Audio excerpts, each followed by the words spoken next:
Everyone. My name is Emily Kelly Joseph. I am the volunteer and special projects coordinator here at Woodfleet Preservation Hall. I'm sitting outside, and I have the great pleasure of talking this morning with the ladies behind Woodfleet.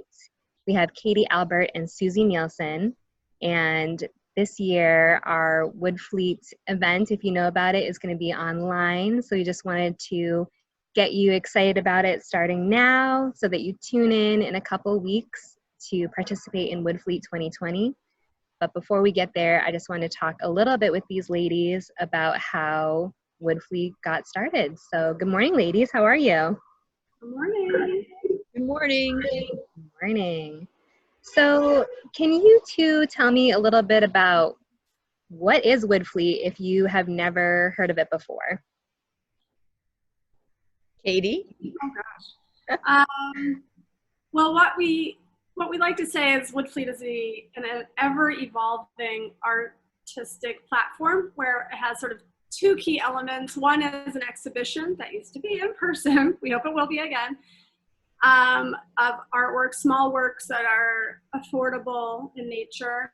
And then the other piece of it that we won't be able to do this year we allow artists and different creatives to have engage in things that are a little bit more interactive. We call them artstallations sometimes, just ways to engage the public. So there's something for everyone. If you can't buy art, you're not really interested in buying art yet, then we have other ways for you to engage with art. And last year, we've had virtual reality, we've had screen printing.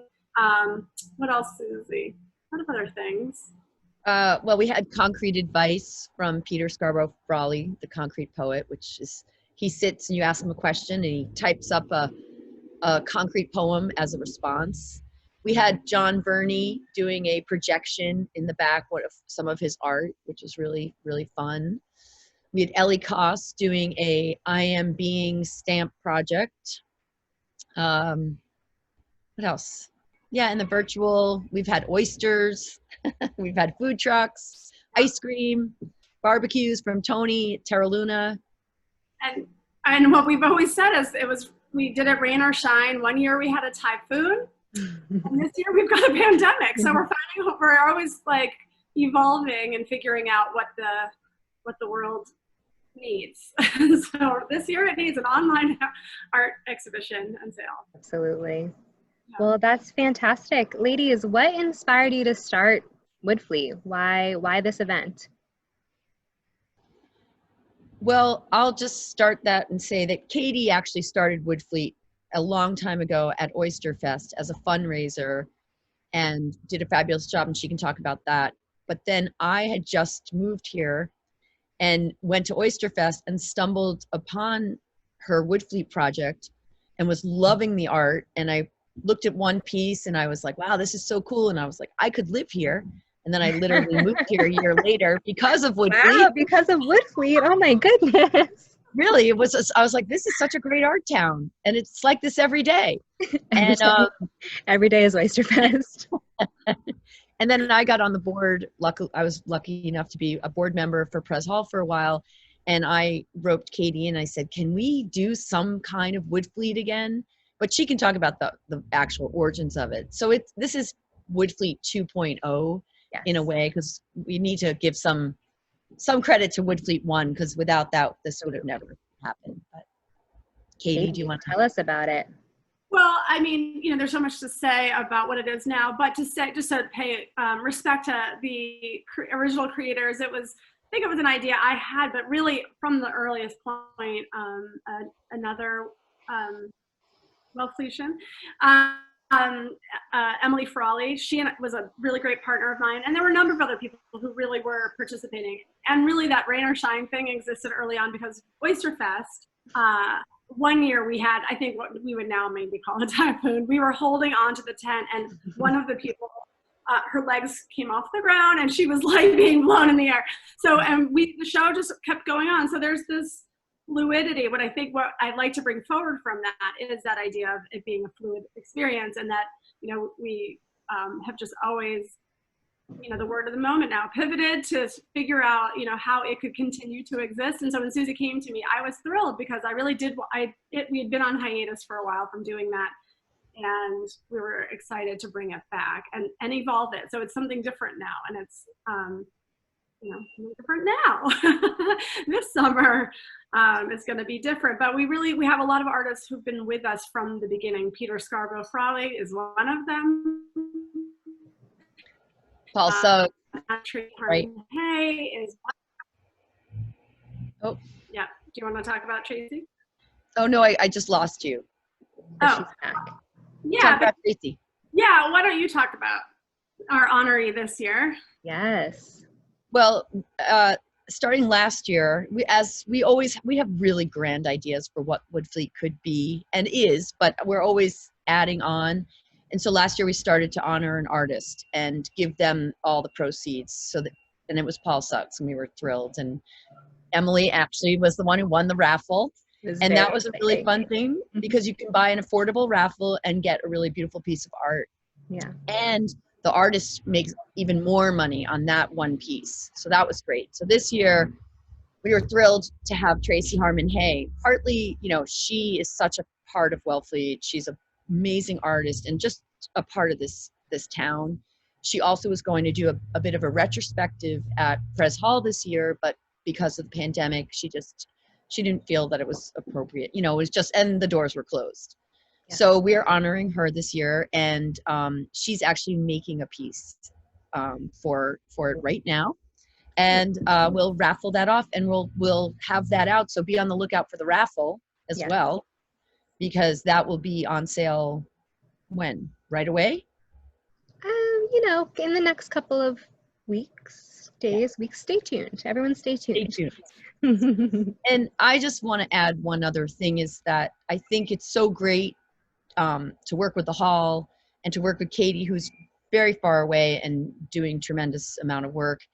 And, art isn't canceled even though there's a pandemic, and we need art so badly, and especially now. I mean, it's not just about beauty. It's really about ideas and ways people express and shifting perspective, and that's so much what we are interested in anyway as a Woodfleet thing. So this year doing it online is just another challenge that we're kind of excited for, but it gives everyone an opportunity to buy art, because a lot of people think, oh, I have to be rich to buy art, or I have to know a lot about art. And really art there's a lot of levels and layers to art. So we hope everyone comes and just, pick something they like. And then it's a nice memory builder for you too. Absolutely. And one of the, if I may also just layer onto that, one of the features that we can do this year, because we're doing it online, is an online preview. So people can actually look at the work in advance, stock their favorite pieces, and be ready to buy when the virtual doors open. That's something that we never really allowed. It was always that sort of lightning round of going in and picking what you really loved. And that's, to Susie's point, we really wanted this to not be sort of in the head as much as in the heart. Go and find art that you love, and have it be something that you don't have to feel intimidated about the white wall experience that people sometimes feel. So that's really, there's sort of an upside to this year, to being able to offer it, and people can be anywhere. So I'm in New Jersey. I'm hoping to be there, but right now I'm in New Jersey, and other people anywhere. One of the artists is in Santa Fe, New Mexico. We have people giving art from very a wide range of places, and similarly, hopefully the collectors can be from. Absolutely. And ladies, I know we spoke a little bit about what Woodfleet is, but can you talk about the actual, so that people understand when you're talking about when the door is open, historically, what has the event been? Can you talk about that a little bit, and how the art rush and all of that? Want to do this? Well, in the past, the last few years, when we've hosted it at Pres Hall, which we've been so lucky to do, and we're so glad to have you as partners, we've been able to have the back lawn for food and drinks and those art installations that we were talking about, and then people line up and we staggered the door opening for the exhibition piece so that everybody could kind of have a fair shot and get there at the same time and register in advance, because it was anonymous. And what the exhibition itself is artwork in 2 sizes. There's either 6x6 or 10x10, and all the artists get the same substrate, and they do with it whatever they want, and we get a really wide range of creative expression. And in the past, because it was anonymous, people really just kind of had to go off their guts and go fast, because work would go pretty quickly.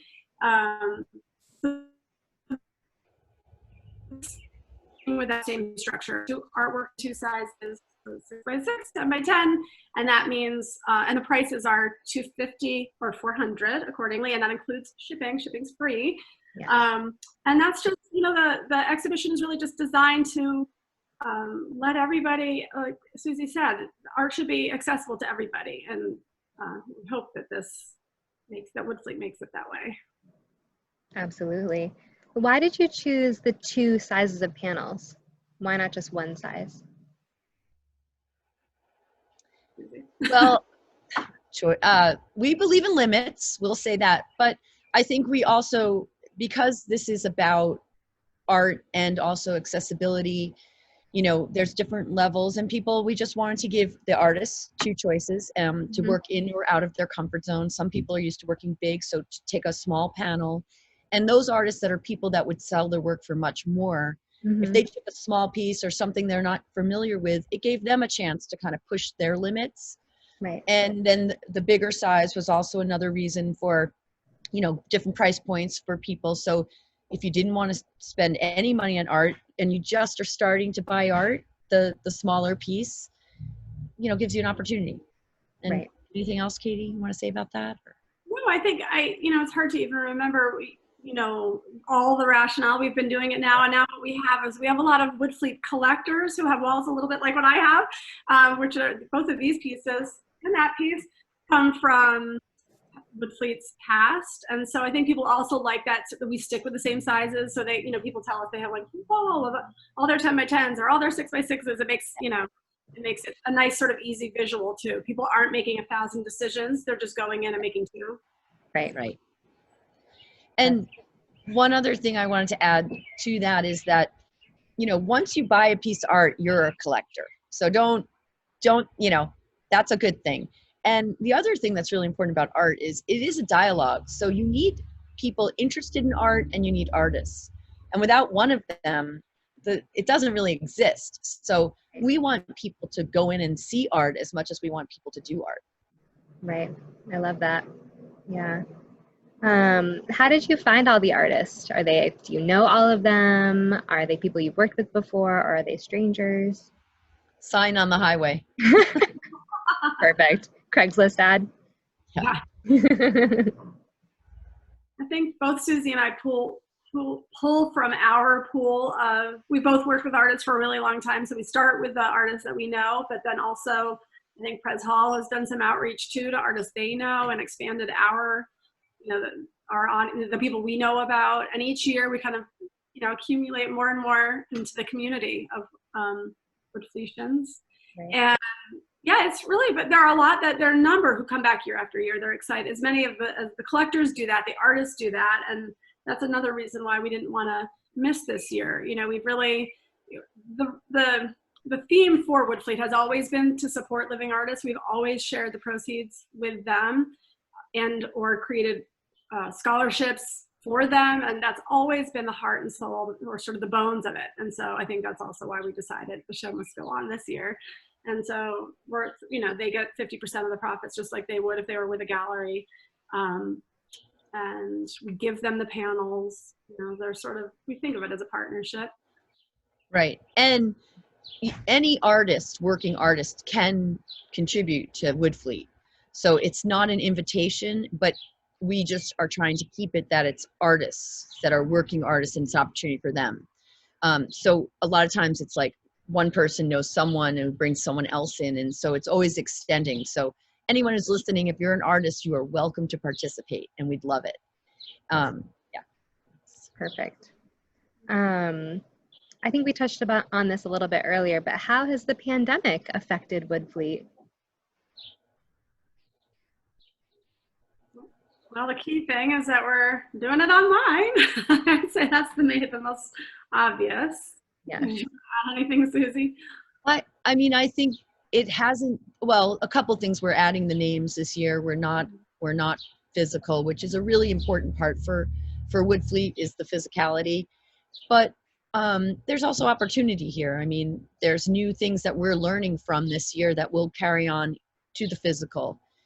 But I also think that I feel like a lot of artists were really receptive, extra receptive this year to doing it. And I think, people are working in a bubble more, and there's a lot of Zooming, and anyone watching right now is having to listen, watch online. But Right. I think it's connecting, and I think it's an important part of art for the artists too. So, and the good thing about it is, with this year in particular, if you don't sell the work, you still had an opportunity to be part of a bigger whole. Right. You got a free panel and you made a beautiful piece of work. Selling doesn't always mean it's the best piece or not. That's a hard thing. And a lot of artists, kind of have to struggle with that. But then you can use it for another show. So. Right. You're getting your name out there. You're going to be online. We're going to market it. Right. Exposure.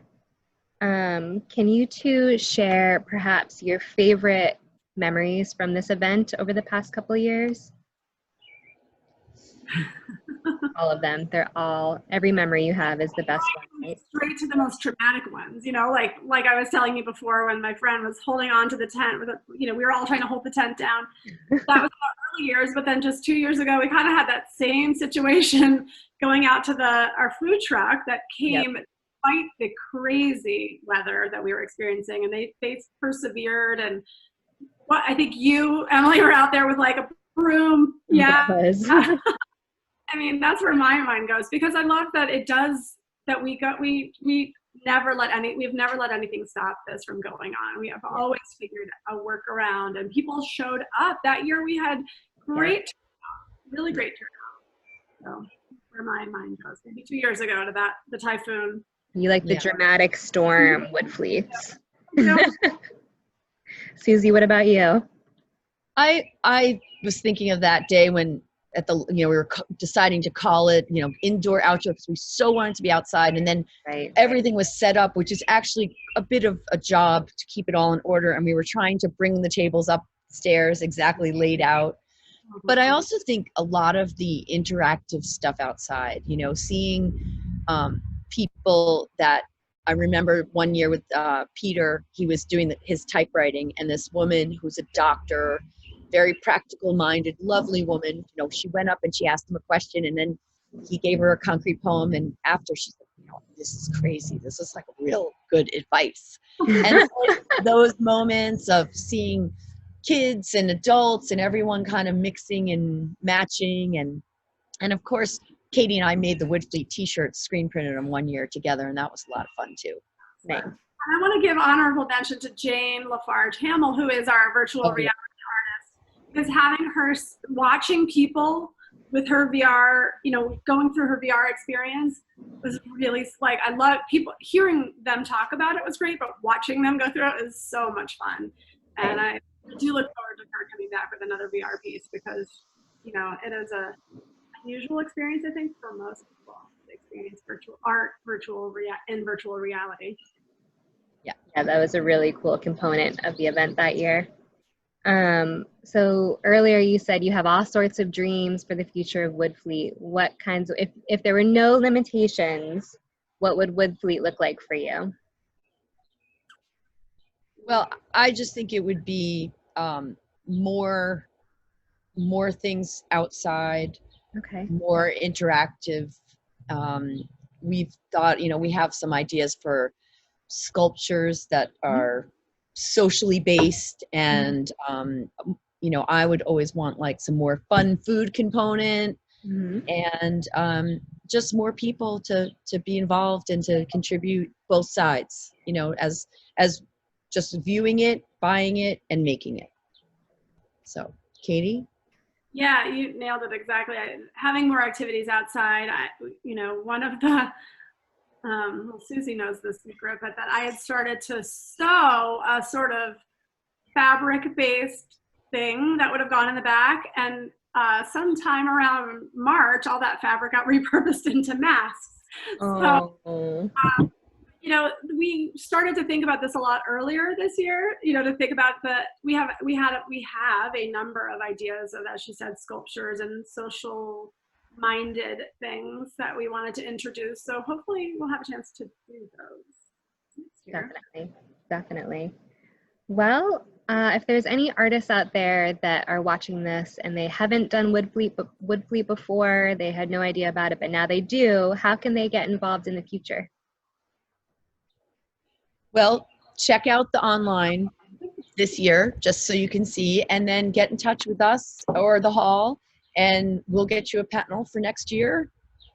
And any ideas you have for outdoor activities or even indoor. We've talked about some indoor. We've had bathroom installations before. Yeah. Thank you, Maria, if you're listening. So anything, just get in touch and start a conversation, and, you know, and of course a panel is always available. The email address, I'm sure will be on the exhibition site. Yes. Also, it's the woodfleetproject@gmail.com. It's pretty easy. Yes. Great. All right, ladies, anything else that you can share with us about Woodfleet? We just hope that people come and look at the art and maybe get inspired to connect with the artists that they see. So, you know, find their websites, you know, follow them on Instagram. Follow Pres Hall and the Woodfleet Project on Instagram to see the art in advance, and come on August 20th and buy art. Yes. Yeah. And thanks, Pres Hall. It's, you know, it's an honor to get to do this. Yeah, it's an honor to work with you too. It's been a lot of fun, and I am very partial to this event. It's we do a lot of things at the hall, but Woodfleet is one of my favorites. No. And stay tuned for the preview, because we might be doing some fun things for the preview. Yes, we have a couple things up our sleeve, so make sure that you're following Pres Hall on Facebook, at Pres Hall for Instagram. We have a newsletter. Our website is wellfleetpreservationhall.org. The actual sale of Woodfleet is going to be on August 20th. It's going to be virtual, all online, but there are going to be a couple little pop-up things leading up to the event to get you excited. All right, well, ladies, thank you so much for taking the time to talk with me this morning, and I look forward to our event on August 20th. Thank you. Thanks, ladies. Bye.